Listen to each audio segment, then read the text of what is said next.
Yes. Yes. Inilah mie tepung mie Aceh yang lagi viral sekarang di Darussalam. Yang besar silakan, tempatnya di Lami, Jalan Labu. Jalan Anak Buah.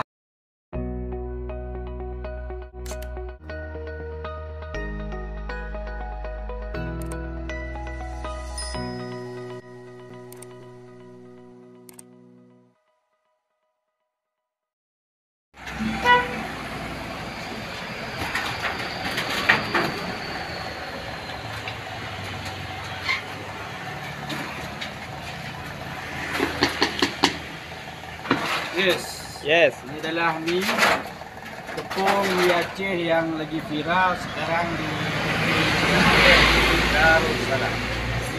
Yang mau pesan silakan, tempatnya di Lami, Jalan Labu. Ini adalah anak buahnya, ini adalah Duki. Nah, ini anak buah. Yeah.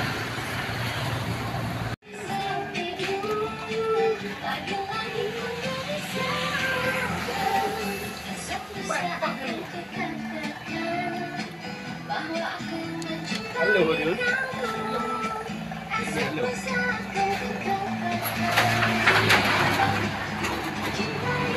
Budi.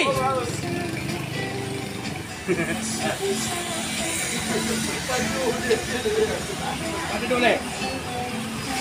Yun kayak pesan putih je. Oh. Bawa berapa ke 2 kilo ke je? Kau 2 kilo lagi awak kan? 5 kilo ke je. Ya. Ya, kalau ini. Udahnya pokoknya pada Saya nanti minyak ayo. Betul.